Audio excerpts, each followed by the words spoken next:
गए और 5 बजे यहाँ पहुँचे हैं।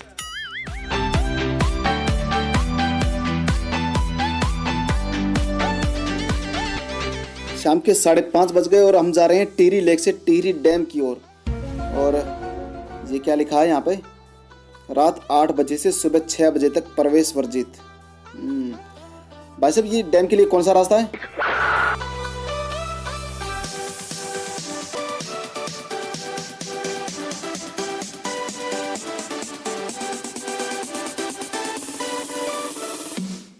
दोस्तों, ये है टिहरी डैम या टिहरी बांध, जो उत्तराखंड के गढ़वाल मंडल के टिहरी गढ़वाल जिले में भागीरथी और भिलंगना नदी के संगम स्थल पर बनाया गया है। इस डैम का निर्माण कार्य 1978 में शुरू हुआ था, जो 2006 में बनकर तैयार हुआ और इसे स्वामी रामतीर्थ सागर बांध भी कहते हैं। दोस्तों, टिहरी डैम की ऊंचाई 261 मीटर है, जो विश्व का 5वां सबसे ऊंचा और 8वां सबसे बड़ा बांध है। इसके बनने से पहले भारत का सबसे ऊंचा बांध भाखड़ा नंगल डैम था, जिसकी ऊंचाई 226 मीटर है, और अब टिहरी डैम भारत का सबसे ऊंचा डैम बन गया है। इस डैम का पानी बिजली उत्पादन एवं सिंचाई कार्यों के लिए किया जाता है, अतः इसका उद्देश्य 2400 मेगावाट विद्युत उत्पादन करना और 2,70,000 हेक्टेयर क्षेत्र को सिंचित करना है।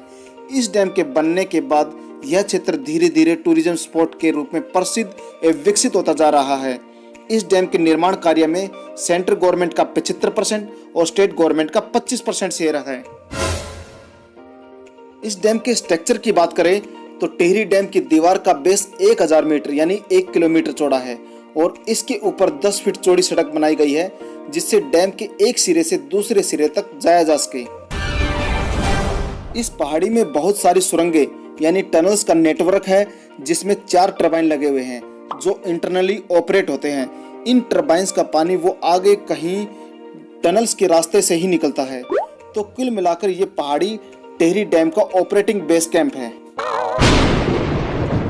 दोस्तों, वैसे तो ये डैम 8.5 रिक्टर स्केल के भूकंप के झटके को झेल सकता है, फिर भी इन पहाड़ों पर लैंडस्लाइड ना हो, उसके लिए पहाड़ के कुछ हिस्से को सीमेंटेड कर दिया गया है ताकि लैंडस्लाइड का खतरा 0% रहे।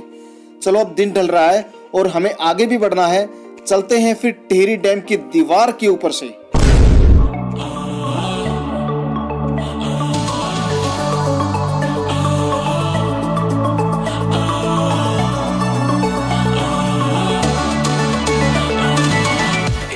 कर ली हमने एंट्री डैम की दीवार वाली रोड पर। ये एरिया काफी सेंसिटिव और हाई सिक्योरिटी जोन है और इस रोड पर मिलिट्री स्टाफ या फिर स्थानीय लोगों को ही जाने की अनुमति है। हमें भी पीछे रोक दिया गया था, लेकिन हमने तो स्टाफ चलाकर एंट्री कर ली। और दोस्तों, ये जो डैम बना हुआ है ये सेस्मिक जोन 4 यानी भूकंप के लिहाज से सबसे खतरनाक एरिया में बना हुआ है और इस डैम के यहाँ बनते समय इसका बहुत ज्यादा विरोध भी हुआ था। और सरकार द्वारा सन 1988 में THDC यानी टिहरी डेवलपमेंट कॉर्पोरेशन लिमिटेड एक संस्था का गठन किया गया था और इस डैम का कंस्ट्रक्शन, मैनेजमेंट एंड मेंटेनेंस का काम इसी संस्था के अंडर में होता है। वैसे ये डैम बहुत ज़्यादा सुर्खियों में रहा है, विशेषकर इसकी विरोध के कारण, जैसे कि टिहरी जैसे बड़े शहर को विस्थापित करना, इस बांध से पवित्र नदी भागीरथी नदी और भिलंगना नदी के जल को कैद करना या रोकना, पर्यावरण या प्राकृतिक वनस्पति को प्रभावित करना वगैरह वगैरह। तो कुल मिलाकर भागीरथी नदी टिहरी बांध में कैद होकर रह गई है।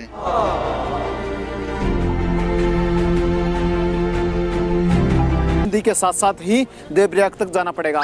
अगर न्यू टिहरी जाते हैं और उसके बाद देवप्रयाग जाते हैं तो 20 किलोमीटर एक्स्ट्रा हो जाएगा, और न्यू टिहरी के बाद अगर ऋषिकेश जाते हैं तो शायद छोटा पड़ेगा।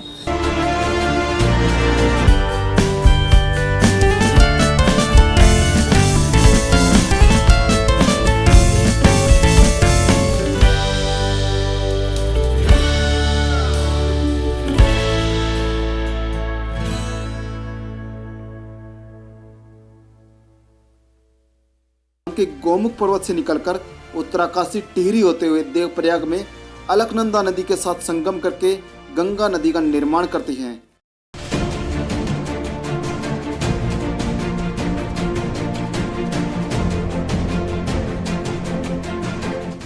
दोस्तों, टिहरी से देवप्रयाग तक भागीरथी नदी के साथ साथ बना ये रास्ता बहुत ही कम आवागमन के लिए इस्तेमाल होता है, क्योंकि ये कोई मेजर रोड नहीं है।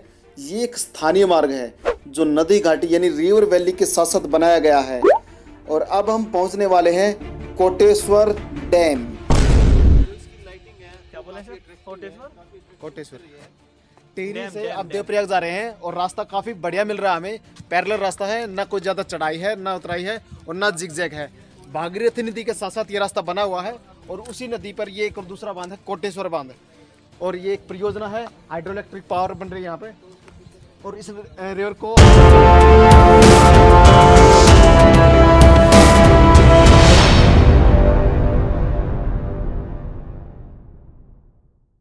अगर ये कवर हो जाता है तो हमारा काफ़ी सफ़र छोटा हो जाएगा आगे का। कल के लिए हमें काफ़ी राहत मिल जाएगी और 1-2 पॉइंट हमें एक्स्ट्रा उसमें कवर कर सकते हैं। अंधेरी रातों में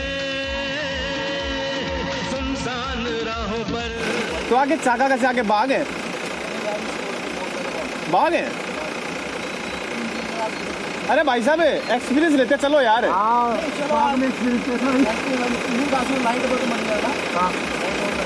जिसे लोग शहंशाह कहते हैं। एक तो सुनसान रास्ता, ऊपर से उस बंदे ने बताया कि इस रास्ते पर बाघ यानी टाइगर का खतरा है।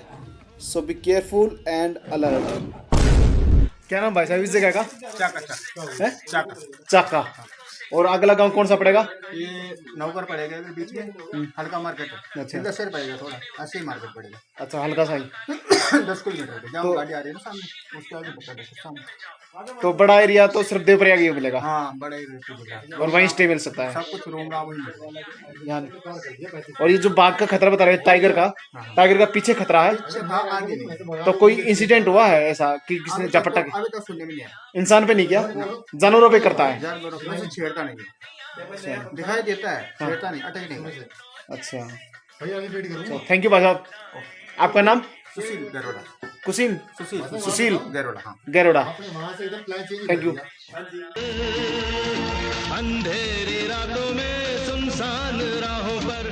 दोस्तों हमने डेंजर एरिया को पीछे छोड़ दिया और रात के 8 बजने वाले हैं। अब जो भी गांव या कस्बा आएगा वहीं स्टे करेंगे। तो वीडियो को करते हैं अब बंद। अगर आपको व्लॉग पसंद आया हो तो एक लाइक कर देना और मन में कोई सवाल या सुझाव हो तो कमेंट्स कर देना। तो मिलते हैं कल सुबह नए व्लॉग के साथ। जय हिंद, जय भारत, भू भारत।